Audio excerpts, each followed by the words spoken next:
Do you have like a kind of structure of how you do it? Because I've been involved in a few of them, and what I find is sometimes they get to the stage where you become friends, and then it becomes like a chit chat. You're kind of still having a bit of business, but it's lost what it was originally. Have you experienced that? And what's the best way to kind of make that not happen? Yeah, so I think that that's a great question. So I would also say that every group I've been in kind of takes on a bit of a life of its own. It takes on a little bit of its own format.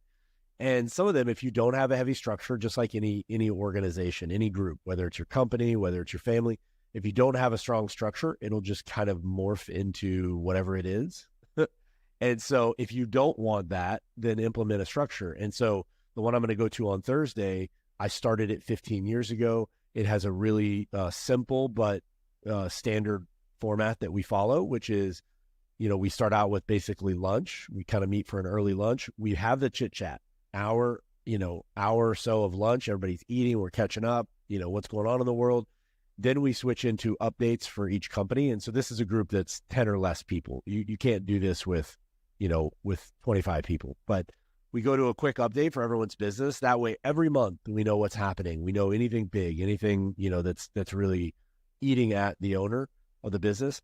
And then after we're done with that update, which takes another about hour and a half, we then focus on one of our members' businesses for the rest of the afternoon. And so that's 2.5 hours of a presentation, question and answer, and then advice.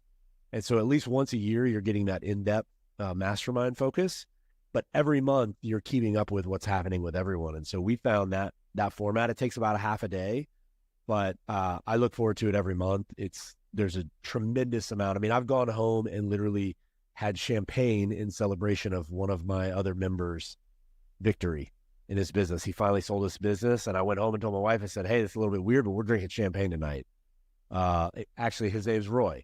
So we're drinking champagne for Roy, believe it or not. Not you, but maybe next time.